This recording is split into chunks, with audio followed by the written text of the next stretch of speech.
Great. It's May 18th. The year's like almost half over. But we can't get started.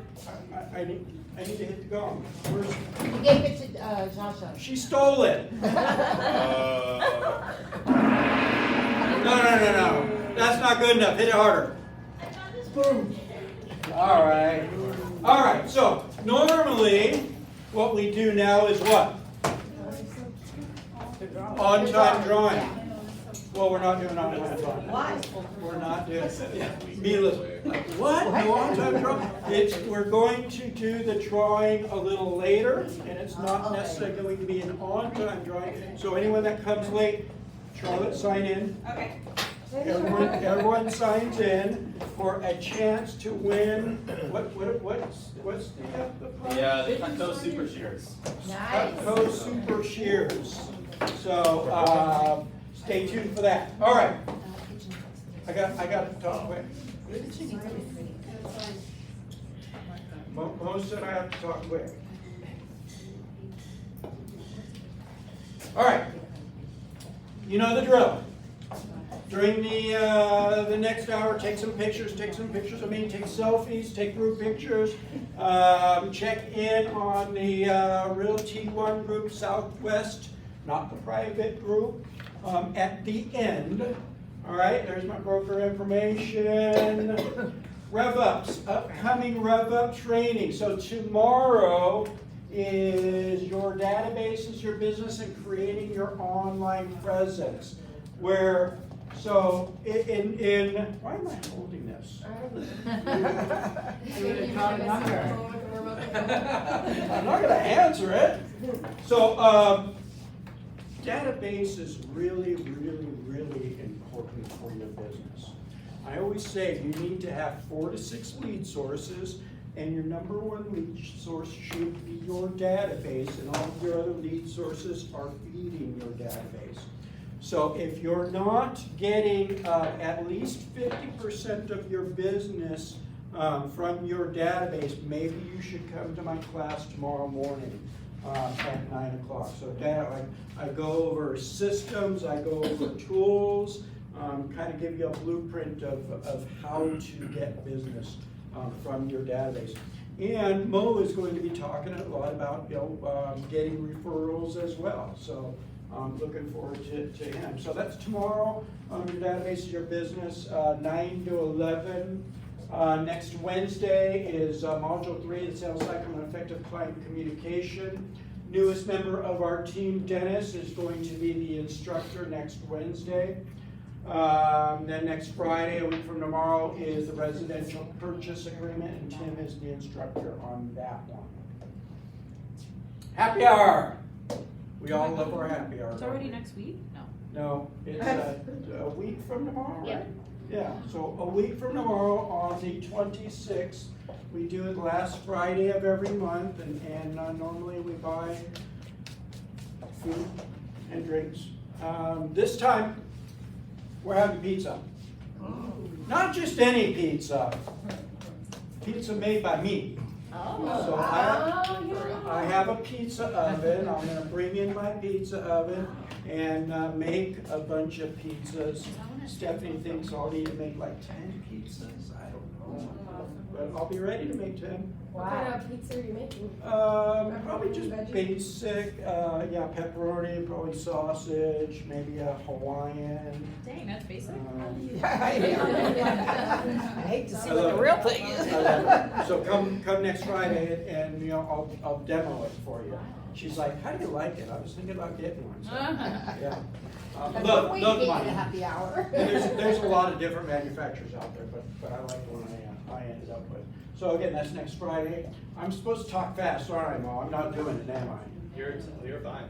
I'll talk fast. All right. July 4th barbecue coming up on June 29th. 12 o'clock, we're going to do barbecue here, hot dogs, hamburgers, and that sort of fun stuff. So be prepared. Make sure that you're putting all these into your calendar. Who went bowling last time? Mila? Mm-hmm. Yeah. And Mila, like several times since then, she says, we need to be bowling. Yes, We need to be yes, bowling yes. again. Put it in your calendar, July 21st. Oh, July We're 21st. going to be bowling. You're gonna be in town, right?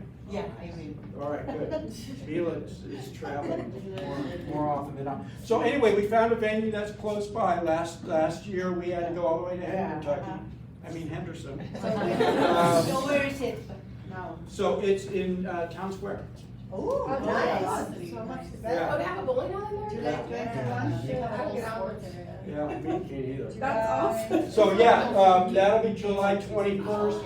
It'll be $15. We're thinking about, it could go up because we're thinking about adding food onto it. Okay. But yeah, we had a blast last time. Yes. We really did.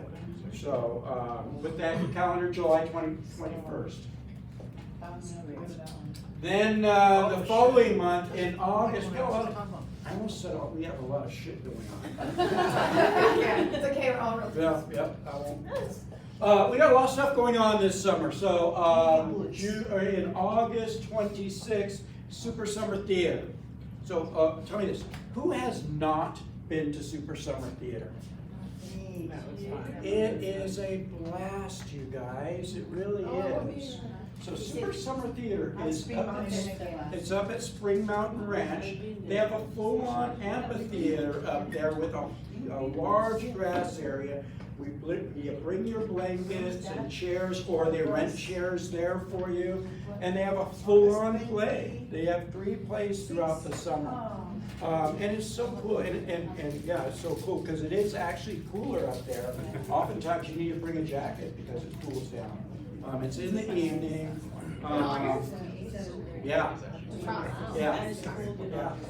Starts at 9:30? No. Evening. Oh, that's the Starts tickets, at that's the 7:30. tickets. Yeah, and the actual play starts at sundown. So you go early, get there an hour or more early, and you hang out and maybe, this is Realty One Group Southwest, so maybe bring some alcohol. No. All right, so that is a blast. So we want to get as big a group as possible. Tickets are $15, or how much are they? $20. $20, doesn't say.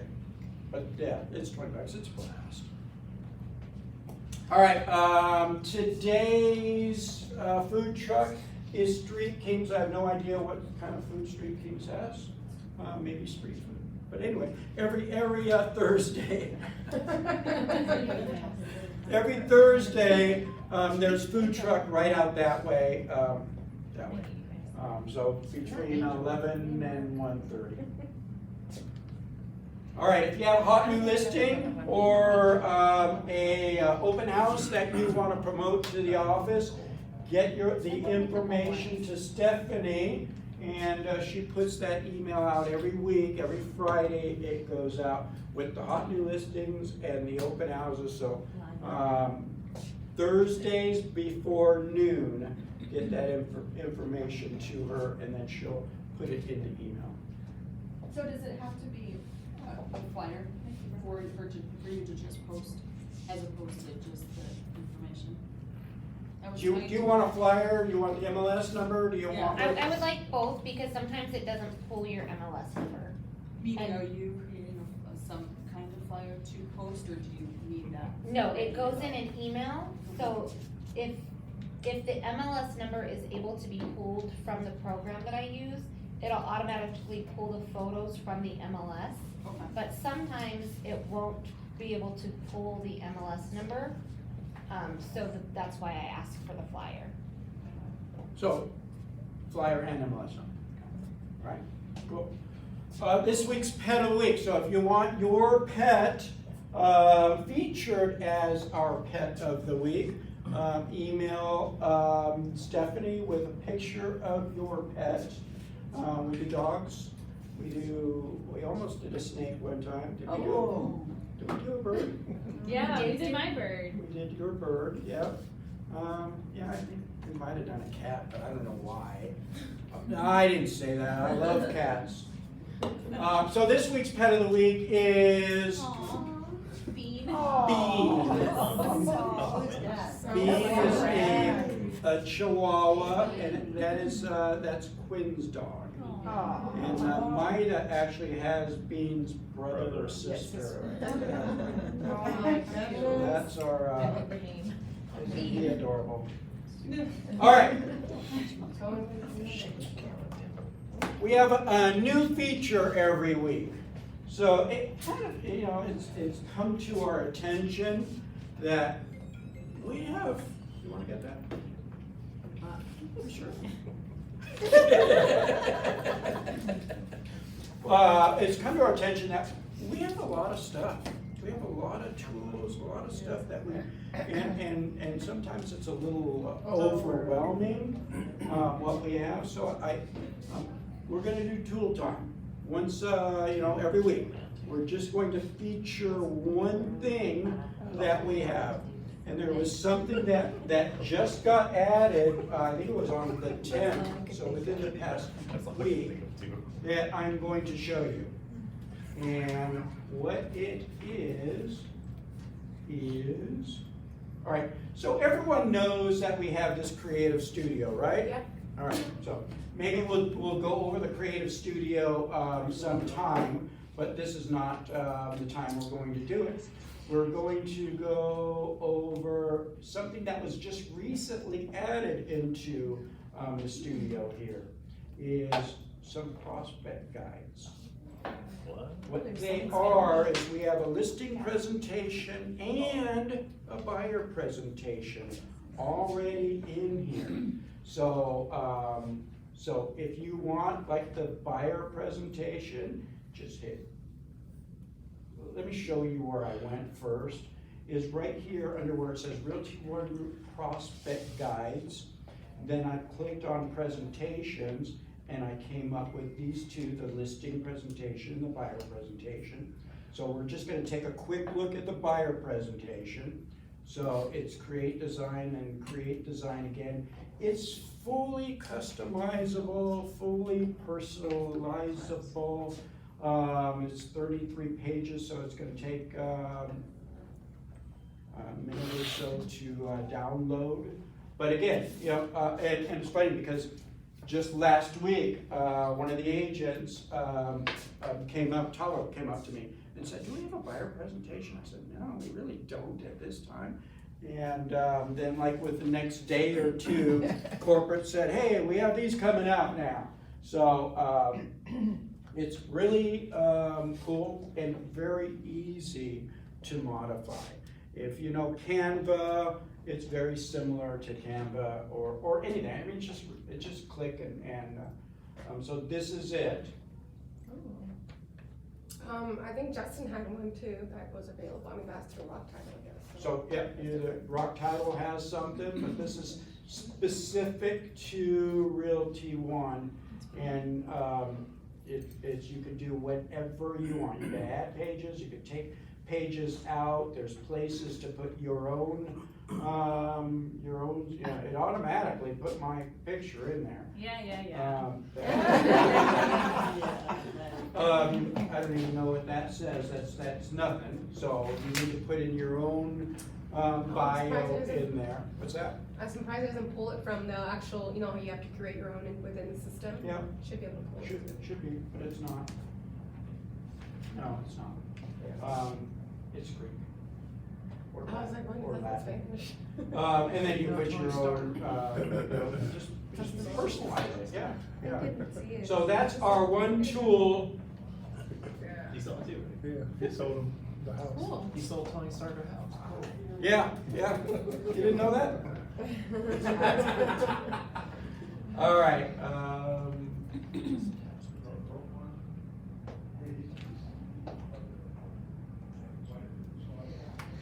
So that's our latest tool. Every week we'll hit a new tool that we have. Stats, let's talk stats. The stats that are on the back of your agenda are incorrect. That's from last week. So here is the correct stats. So check that out. Active listings 4847, went down again. Single family 37. Under contracts 2,763, and look at this, months inventory down to 1.8. Let's compare these numbers to the previous week. So active listings, previous week, over 5,000.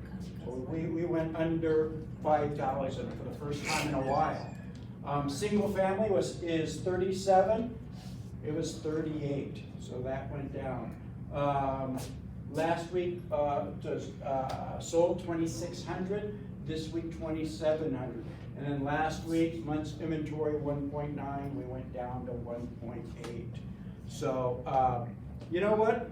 It's not a bad thing. 40 days on market if needed. Yeah, it's not, this is not a bad thing. It's just, you know, the market is what the market is. And there's money to be made in every single type of market, whether it's a buyer's market or a seller's market. You just have to know the market and know how to explain the market to your clients. Yeah, the question comes up all the time. How's the market? Who's been asked that? How's the market? All the time. Yeah, everyone has been asked. And what do you think is gonna happen later? Yeah. Asking us. Yeah, oh, let me check my crystal ball. Yeah. That's what I said. Yeah. I said, yeah, I already knew. Yeah. So, Yeah. Getting Google. so how do you answer that question? How's the Depends, market? depends on what you're looking for. Which That's market, true. buying side or selling side? Yeah, absolutely. Depends on whether you're thinking about buying or whether your conversation is going to be different depending on who you're talking to. So, all right. Got anything? I do. All right. Just grab it real quick. Everybody welcome up Jocelyn. Over here. She's shy. No. So everybody look the other direction. I'm shy too. Yeah.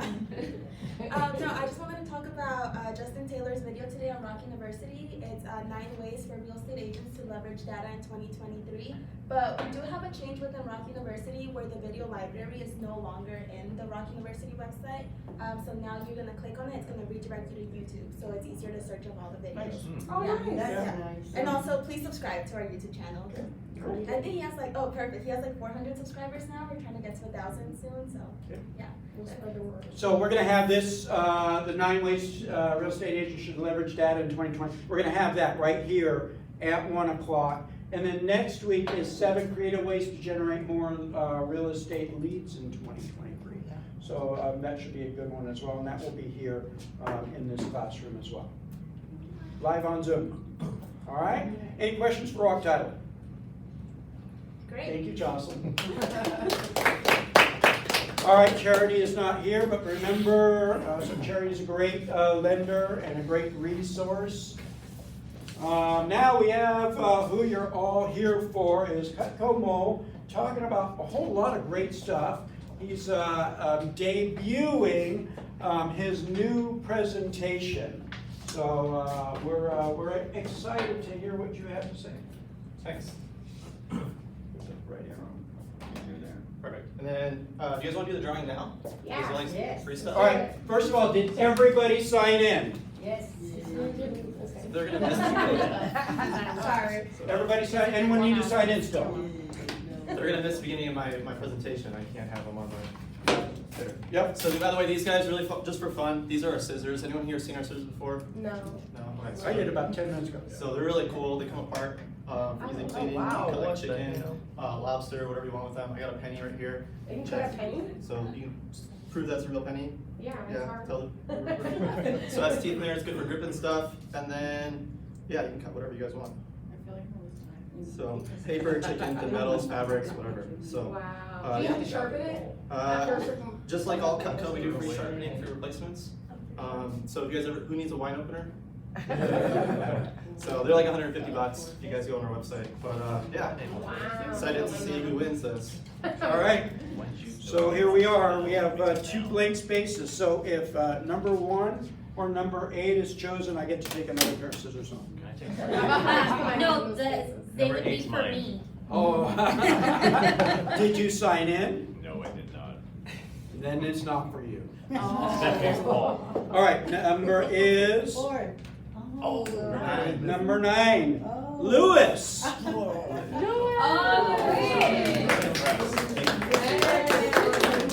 Lewis is from from our Northwest office, but he loves this office so much. We can't get rid of him.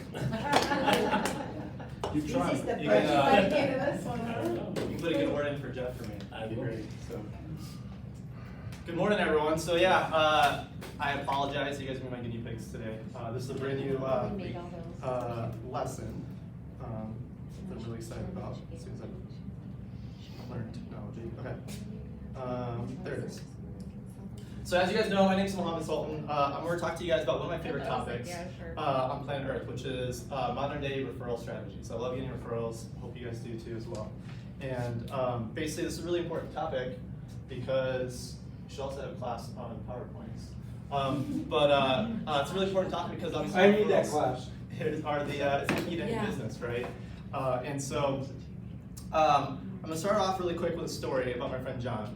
And so John is someone I went to high school with, and we're also going to talk about skateboarding as well. And so John was a skateboarder in high school, and we all kind of know that token, skateboarder. John got in a lot of trouble, but he was also he liked to have a lot of fun, and was really good at skateboarding. He wanted to make it a career.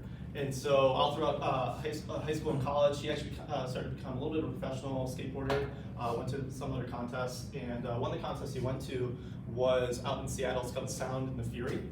And so he went to that contest, and he didn't do that great. And so John, in general, he's a pretty good skateboarder. He's really good. He's not like amazing, but he's pretty good. And the crew that he hangs out with, they're all pretty good skateboarders as well. John's not necessarily the top of like the skill set of his friends, but he's able to hang out with them pretty well. And so he's at this contest, and they're on one of these break periods that they have. And during the break periods, they have a whole bunch of different sponsors. They have owners of clothing companies, skateboard companies, shoe companies. And John hasn't been sponsored yet by any company. A couple of his friends had some sponsors, but he's still kind of working on that a little bit. And he sees a gentleman who owns one of the local skateboarding companies that his friends are actually a part of as well. So they're sponsored by him, but he's not there yet. And so he sees a gentleman. He walks up during one of the breaks, and he just kind of goes like, "Hey, I was just kind of wondering, I don't have any shoe sponsors or anything just yet. I love what you guys are doing, and I'd like to, kind of see, maybe can I give you like my demo reel? Can I show you what I got a little bit?" And the gentleman looks at John. He's like, "Well, no, you're good. If you hang out with these guys over here, and you're good enough for them, you're good enough for me." So I want you guys to think about that. If you're good enough for them, you're good enough for me. And so that's kind of where the point of today's message goes along as well with referrals. Because when we're starting to try to break into the market or like get more people into our sphere, it's really about you are one relationship away from transforming your life in your business. And that's really what it is. When you think about referrals, you think about your sphere, and you think about who can you network with. You're just one person away from changing the trajectory of where your business is. Maybe you guys have already met them. Maybe they're an investor that you've been working with for the last couple of years. Now that you've worked with them for a few years, and now they give you like 6 deals every single year. That's really great. Maybe it's a doctor or an attorney or a lender that you guys partnered with, and as you guys have been building that relationship, they just keep opening doors for you guys. And so that's the goal of today, is kind of help you guys find that a little bit as well. And over time, it really just transforms your business. So the whole point is referrals are the access point. So let's talk about today's objectives. One of today's objectives is that to help you guys feel empowered and confident and motivated to get more referrals. I want you guys to get really excited about going out there and networking and meeting people and having that energy. And so I want you guys to think about it right now as well. If you guys want to, you can shout it out. But on a scale of 1 to 10, when you guys think about your ability of asking for referrals and getting really good quality referrals, like where do you guys kind of sit? If anyone feels like shouting them out. 1's like not really great. I wish I had some room for improvement. 10's like I'm the best. I'm the expert. I don't know, middle ground. No, cool. So that's awesome. Anyone else? 5. 5? Cool. So yeah, so we have some room for improvement, and that's awesome. That's why we're here. And so the idea is just help you guys build more confidence. The second thing is to help renew your guys' confidence and to ask for and get more referrals. And the goal is to have you guys create some action and steps and a plan to do that this week.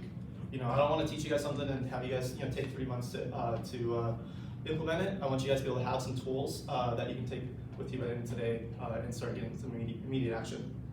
So now let's talk about what else we're going to talk about. Everything you guys need to know about getting referrals. So, and what it really comes down to are three things: chickens, ninjas, and campfires. Chickens, ninjas, and campfires. And you guys are probably like wondering what's going on right now. But so I'm gonna talk more about this in a sec. But I want you guys to just hold me to it. You guys write it down. Just know that that's our three main focuses for today: are chickens, ninjas, and campfires. So.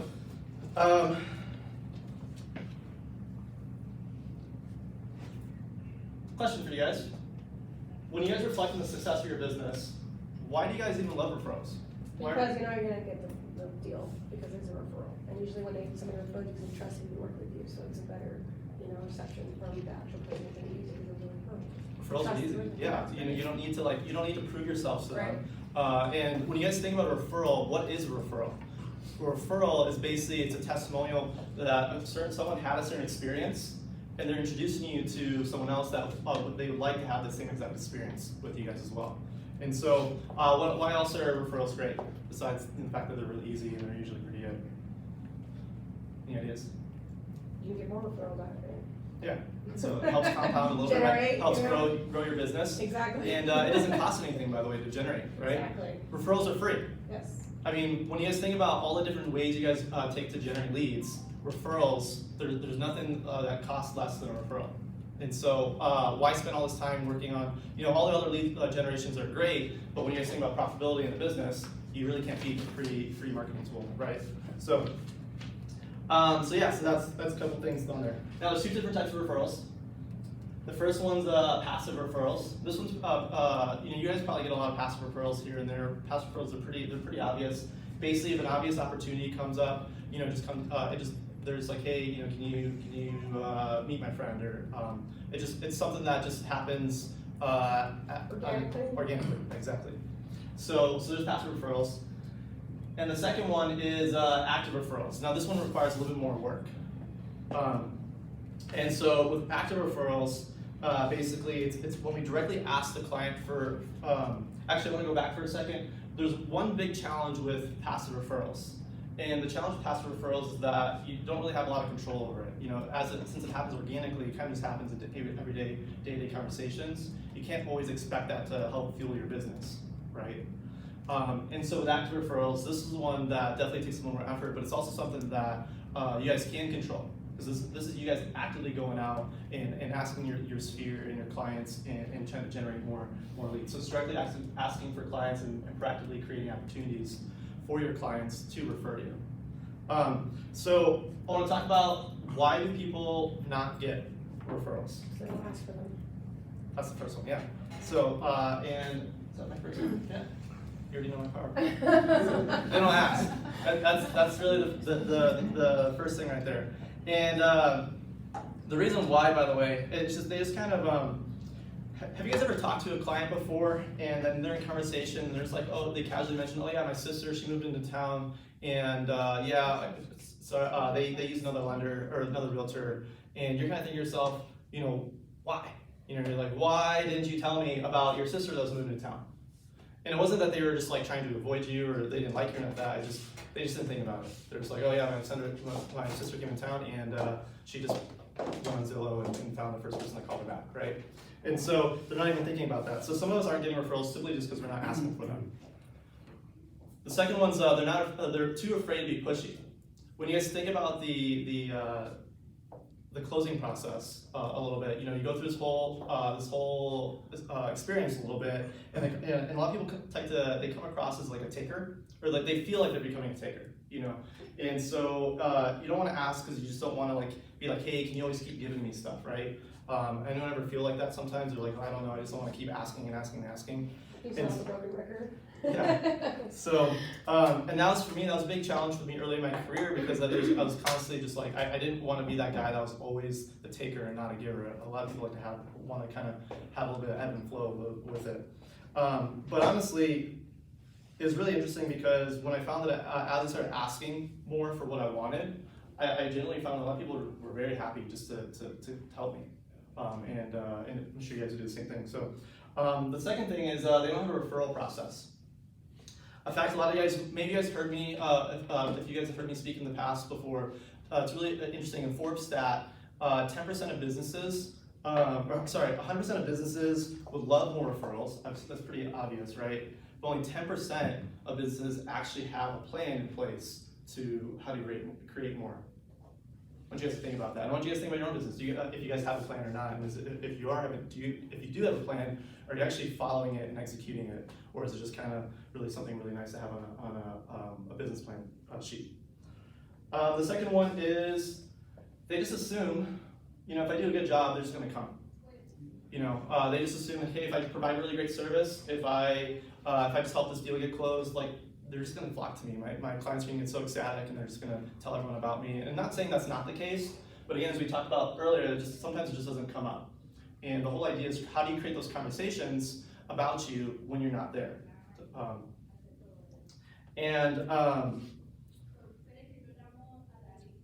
A really good example of this as well, and the biggest thing about this is communicating. And a good example of this is with my own personal relationship. So with my girlfriend, we've been going out for 3 years now, and and I know you guys that's in like a long-term relationship. I'm sure you guys have experienced this as well. Sometimes things just need to get communicated. You assume things, but you guys know what happens when you assume, and so we assume things, but sometimes it's really great just to communicate, like, hey, I love it when you do this.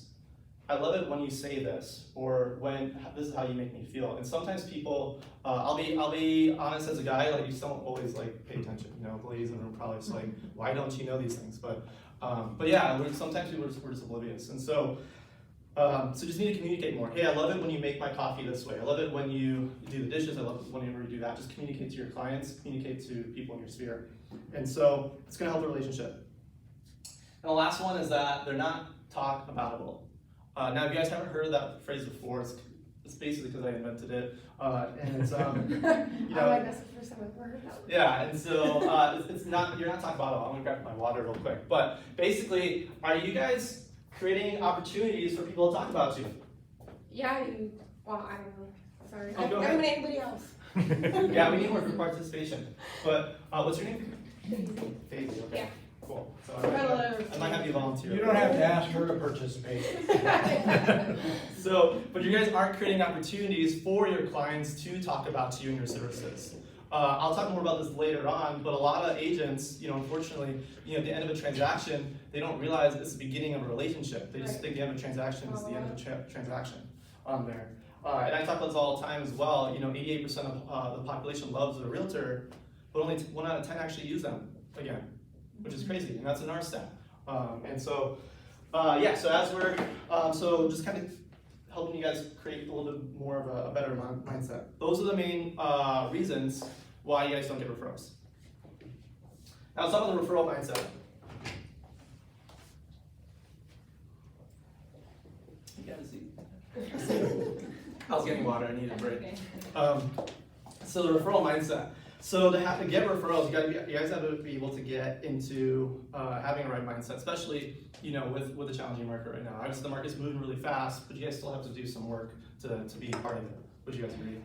And so it's always constantly changing. And when you guys think about referrals, they're a natural and normal part of everyday life. They just happen. They happen everywhere, and they happen multiple times a day, regardless of whatever the situation is. And so referrals are everywhere. And we like to think about how often we talk about things or things that we say. Referrals, by the way, aren't necessarily always just gonna be like, hey, you should do business with this person. It's also when you guys think about, what great movies are out there right now. What should I watch on Netflix? You guys are on social media. Hey, should I do this? Should I do that? People are always asking for opinions, and those are people giving referrals on their everyday choices. So the other mindset you guys need to have is that referrals are abundant. There are so many out there. There might be, you guys like maybe there's a shrinkage in market. It's really interesting as well. I think the stats said there was 5,000 homes listings right now. You guys don't need to sell 5,000 homes this year. You just need like 1 or 2. Well, per month. 1 or 2 per month. Yeah, so just a couple a month, right? So just a small fraction of the percentage is all you guys really need. So just realize and those are just the ones that are in the market. What about all the people that aren't sure about whether they can list their house right now? Are they in the position to buy? Or, will they even, do they have any equity in their homes? And so, having an abundant mindset, there are so many referrals everywhere you guys can think about. And I'm gonna talk about how to get those too. So, there's a really good book. It's called Contagious by Jonah Berger. And in this book right here, Jonah talks about every single day, people engage in 16 word of mouth episodes. Every day. And that's not necessarily, hey, have you seen my realtor? As I mentioned, talked about just a minute ago, it's what should I watch on Netflix? Where should I go out to eat? Does this outfit look good? Is this what, there's people ask questions all the time every day, and they're always asking for referrals, opinions, and so forth. So you just gotta be part of that conversation.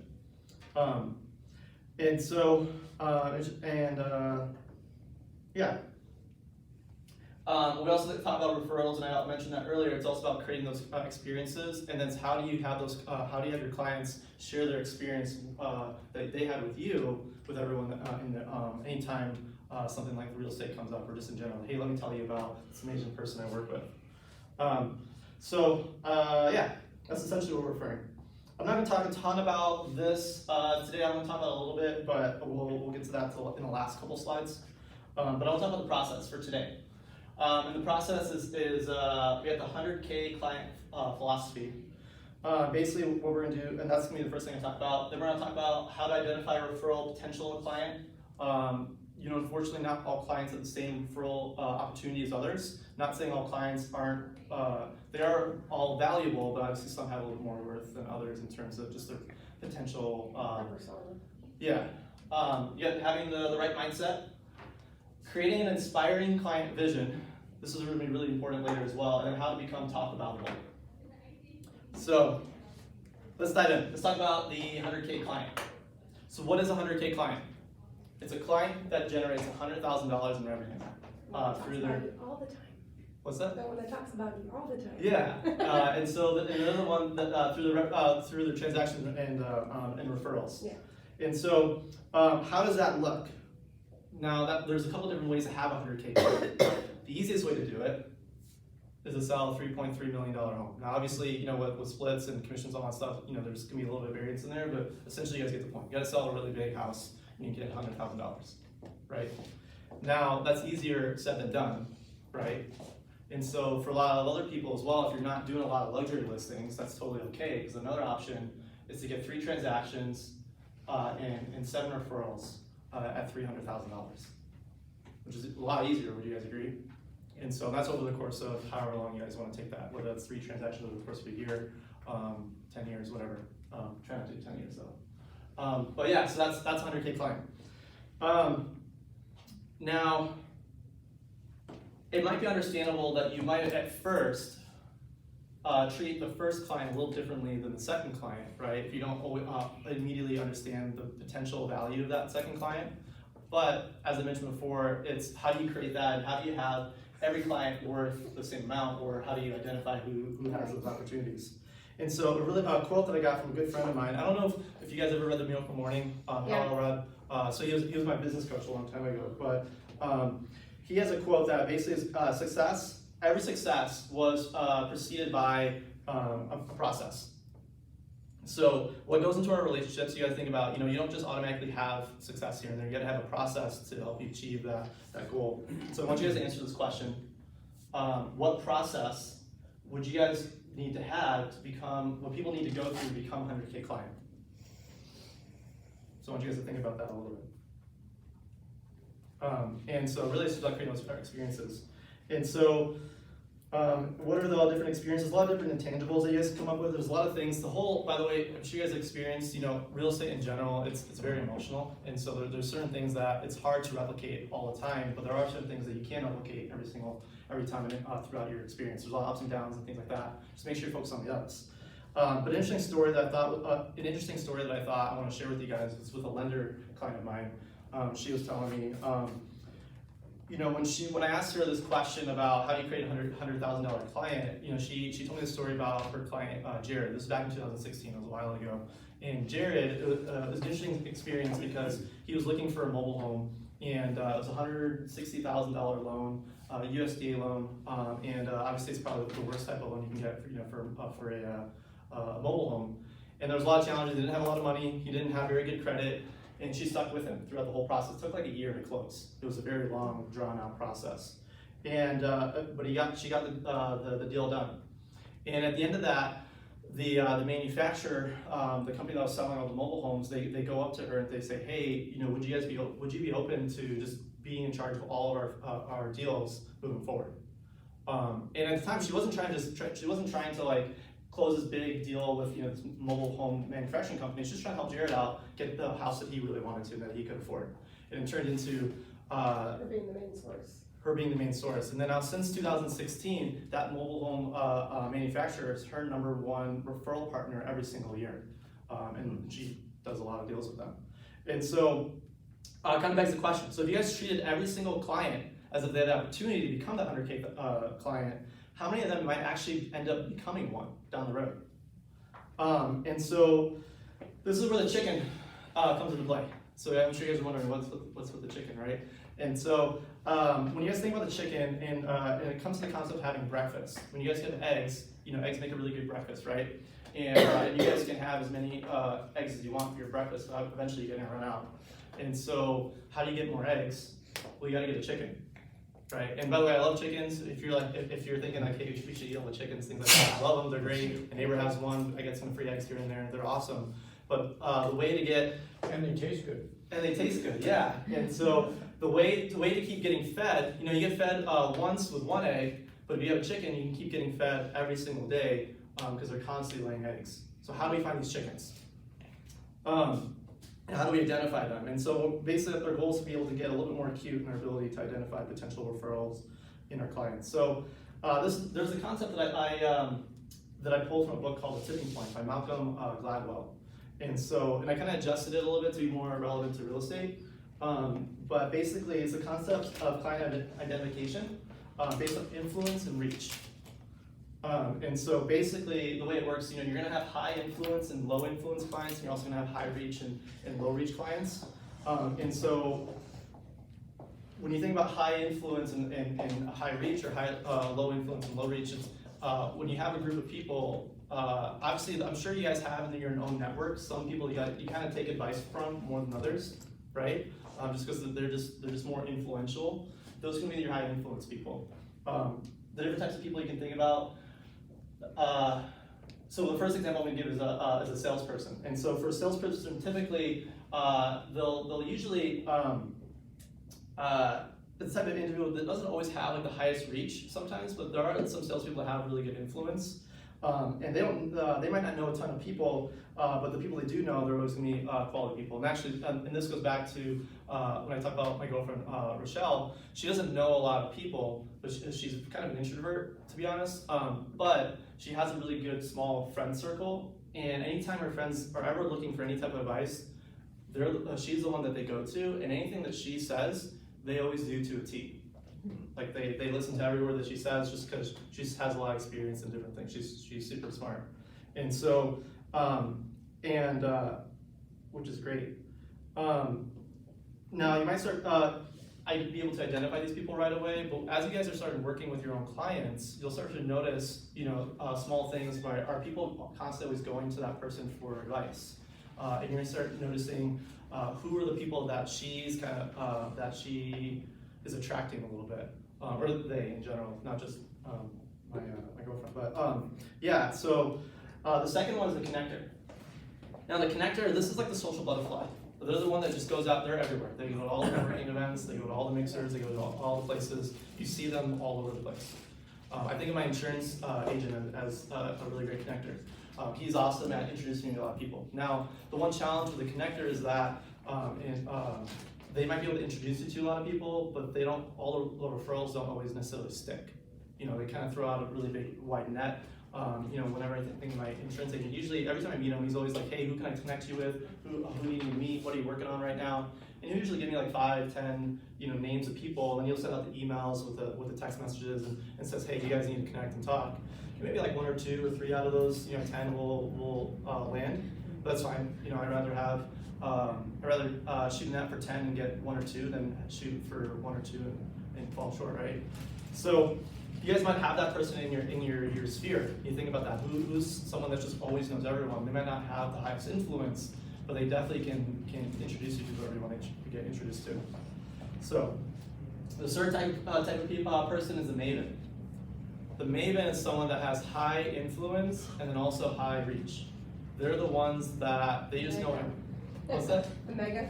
Yeah, exactly. So they're someone that basically they're very influential. Maybe there's someone in a leadership position, you know, maybe they're in the government, maybe they're just very involved in the community. There is someone that people admire, respect, they just know a lot of people, and they also get around a lot. And so the mavens are definitely the ones you want to, I wouldn't say necessarily focus your most time on, but if you're limited on time, you know, the mavens are definitely the ones you want to kind of reach out to or identify. And the last one is just everyone else. Now, when we talk about chasing the egg and the chicken, you know, a lot of times what's really cool about the maven is that the maven's usually the chicken farm.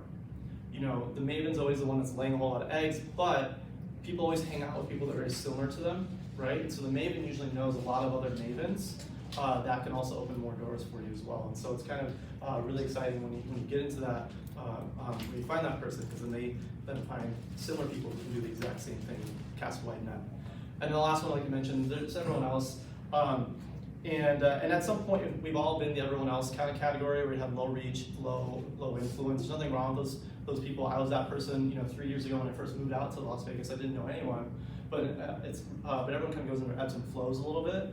And not saying that person's not as valuable, but they just they don't have the resources that you're looking for sometimes.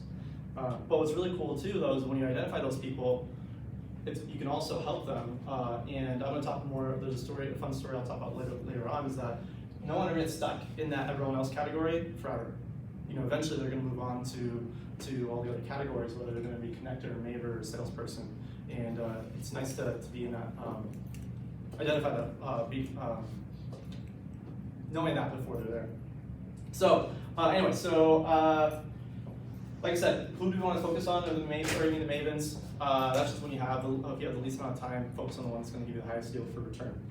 And so I want to talk about who are the chickens to chase. So who are going to be the mavens? The first one's going to be business owners. Why do you guys think business owners are really great referral people? Because they're able to high pedestal since they're business owners, so they're respected in the community as well, and they have a lot of connections because they constantly have to do business and they know what to multitask. Yeah, I mean they're in the grind just with us, right? And so they're in the business. They do basically a lot of the same things. All of us in this room are business owners, whether you believe that or not. You guys all run businesses that you guys have, and so it works out really good. So what I found in real estate in general, that's going to be the ones that you are always the best. The second one's involved citizens. Those are the ones that are in the part of the community. You know, they're the ones that someone moves to the neighborhood, they're knocking on the new neighbor's door saying, hey, welcome to the neighborhood. They're the one that's part of like the different the town hall meetings, all the stuff that's going on basically. They're the ones that they're the ones that want to be out there. Social butterflies, those are the ones that obviously, the networkers, the ones that are at all the different events, the ones that just love saying hi. So sometimes these are people, they're the ones on Facebook that have maxed out the 5,000 friends, or they have a lot of followers on social media, things like that. Now some of that can be superficial, obviously, so you gotta be aware of that a little bit, but at the same time, that's still a lot of connections that you have an opportunity for as well. So you just have to kind of identify what's good and not. But when they do say something too, by the way, because they do have that wide net, obviously it reaches a lot of people. And then those that work for high-paying companies. So I'm gonna share a quick story about a client she's a broker of mine in Westlake, California. So her husband works for a chemical plant. Basically, it's a very small niche kind of business in general. The positions as a niche business as well, and he does really well. You know, he makes a pretty good salary with that company, and everyone that works there obviously are in a very similar position as him. So they all make pretty good salaries with that company. And so what she did actually, she went to the management. She said, hey, a lot of you guys, your employers, your guys, they're making a lot of money, but sometimes they don't always know what to do with it. You know, I see some of them dabbling in real estate, but they're not really sure what they're supposed to do. I was wondering, can I teach a class, maybe once a month, like a lunch and learn or something like that, where I can just kind of tell your guys how to take their money that they're making and actually properly invest it in real estate. Manager loved it. She does it like every quarter or so, and she's constantly getting leads every couple months from those meetings that she does. Now, obviously, that's her husband, so it was a lot easier to kind of get that opening in general. But you guys all have that opportunity as well. You guys think about, if you guys have friends, family, your sphere, like doctors, attorneys, whatever. Those are people you can reach out to and say, hey, I have an idea I want to share with that I want to share and help your network as well. And so with her, no, that's a chicken farm right there, basically. And all it really costs you, by the way, when you think about it, it's like breakfast burritos, tacos. It doesn't really cost a lot of money, maybe a little bit of time, but at the end of the day, you can't go wrong with that. And then the last one to reflect. Oops, not too fast. The last one is basically, this one's pretty obvious. You're just your ideal client. You guys all have your favorite clients, right? And so when you guys think about your favorite clients, who do they typically hang out with? People just like them. So target your favorite clients and obviously get your referrals from those people as well. I'm giving you guys a lot of options, by the way, because I want you guys to have some different ideas on what kind of clicks with you a little bit. So how do you get these people? Well, how do you cultivate those relationships with your chickens? The first one's just being kind to everyone. And so it sounds super simple, but it's amazing when you think about when you're the new guy in town, and then how people treat you when you have nothing to offer them in return. I think about when I was in college, or I was starting to go to college, I met this guy, Dean. I was actually a senior, going to do like my orientation and things like that. And Dean was the guy that ran my tour, and he showed us around, did all the things, introduced to the college, whatever experience. And then that evening, there was like a college party. I saw Dean there, and he's just like, hey, what are you thinking? How do you like the school? I'm hoping you can come out here. Let me introduce some people so you have some friends when we start classes in the fall. Then you're ready to go. And then I decided to go to, I was Loyola. I decided to go to Loyola in that fall. 4 months later, I'm walking around trying to figure out where my classes are. I run into Dean, just randomly, and he's like, hey, do you know where you're going? I was like, I have no idea. And he's like, let me show you around. And this is an older guy, like I'm a freshman, brand new. He had no reason to want to help me, like need to help me. Like he could have easily just pointed in the direction so he could figure it out. But he went out of his way. We became really good friends over the next couple of years. And fast forward 7 years later, Dean is applying to a big law firm. And it's a huge law firm out in the Chicagoland area. And he interviews with this guy, and they're talking about his experience a little bit. And the guy was like, "Hey, where'd you go to school?" I went to Loyola. Oh, cool. I had a friend that went to Loyola as well. His name is Mohammed. And he's like, "Oh, I know Mohammed." And they started talking a little bit. At the end of the interview, Dean calls me and he said, "Hey, I just met your friend Jake, and I was wondering if you could put in a really good word for me." What do you think I did? Obviously, I helped him. The guy that gave me all the kindness when I couldn't do anything in return for him, I gladly gave him the best review ever. And so he got the job and it was really easy. But it's one of those things when you're just trying to think about. He had no need to be nice to me, but he chose to. And so the second thing is just return phone calls quickly. I'm just going to leave it at that sometimes. There's realtors and lenders in the room that just aren't very good at that. And so it's very easy to lose influence on someone when you can't return a phone call. So just make sure you do that. The second thing is attending the same functions. If you guys want to meet your networkers, your mavens, or whatever, go to the same events that they are going to. You're gonna as you start hanging out with people, you'll notice that people have their cliques, and once you're part of that kind of like that crew a little bit, it goes back to the skateboarding story. Where John got the sponsorship just because of the people he was hanging out with. When you're hanging out with good, respectable, people in the community, you become part of that community. You become part of that network. Thoughtful gifting. I talked about this in my last message, like last year, and so I'm not going to go into that too much today. We can always do it again later if you want to. The second one is sharing goals. And this one's something that people don't always do. A lot of agents in general, people in general just feel sometimes a little weird sharing goals. And you don't have to be very microphony, you don't have to be very loud about your goals. But if it just comes up in conversation, hey, how's business going? Oh yeah, we're working really good. Our goal is to do 100 deals this year. We're at like 40. We're just working our way around, and we're gonna get there. Just kind of have it as casual, just come up in conversation. People are gonna start knowing about your goals a little bit and say, hey, cool, well, maybe I can see if I can help you out with that a little bit. And I'm gonna talk a little fast because we're short on time. And then constantly just ask regularly as well. Make sure you're constantly just out there asking for referrals and chickens. So I'm talking a little about the client experience.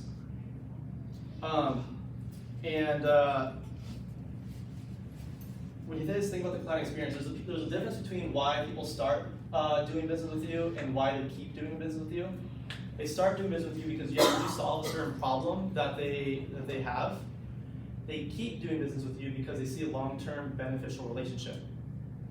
When you guys think about your client vision, what is your client vision? Let's get that. Your client vision is a compelling future that your clients are living into that they receive only by working with you guys. What does that mean?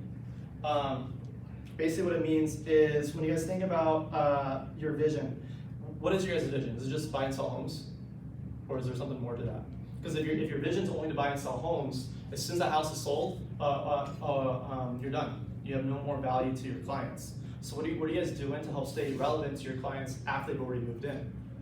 Well, it's really simple. If you guys are hosting different types of events, if you're doing a home buyer seminar, an investor seminar, things like that, just let your clients know about whatever you guys are doing there. They don't need to come to every single event, but if you're constantly just letting them know, like, hey, here's what we have going on right now, I just want to let you know about it in case you are interested.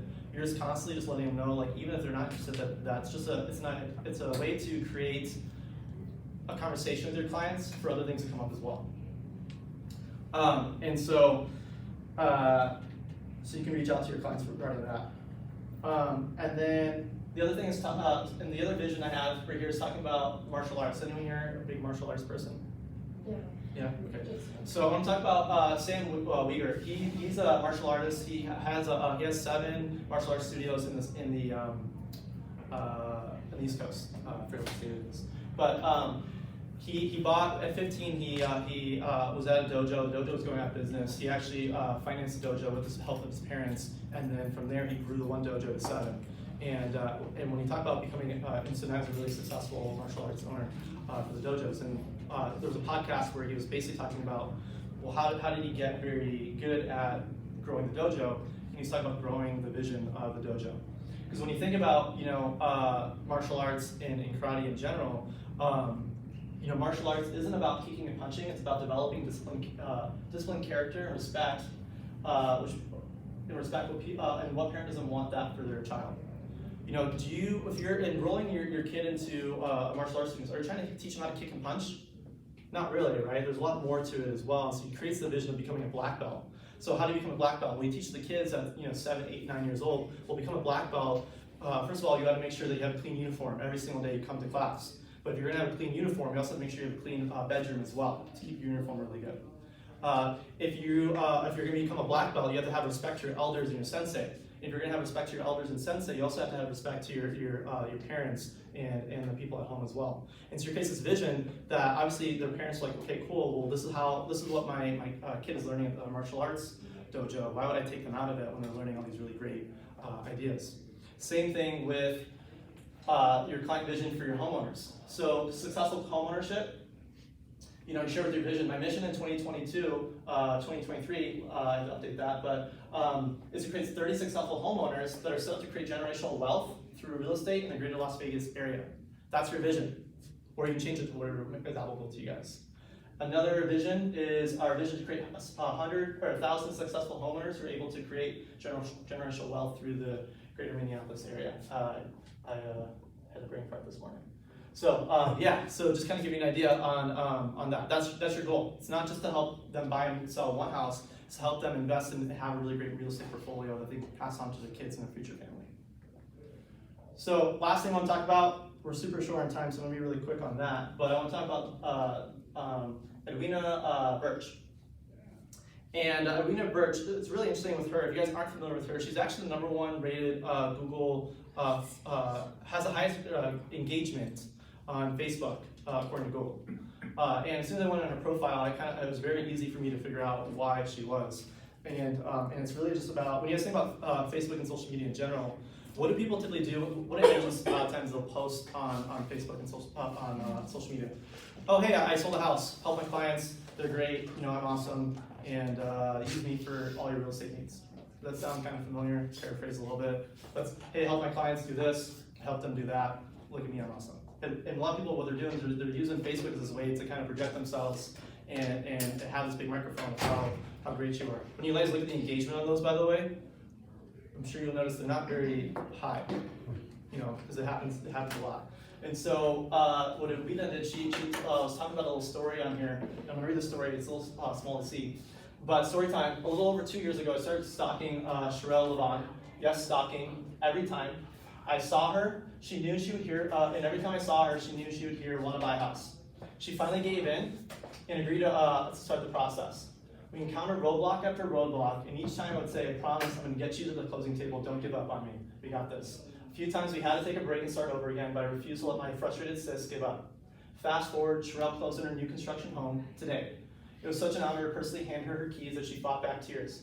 Sherelle, you are a single mother and a walking testament of what putting faith over fear looks like. I'm so proud of you. I'm blessed to have started as a friendship, now grown to a sisterhood. I love you.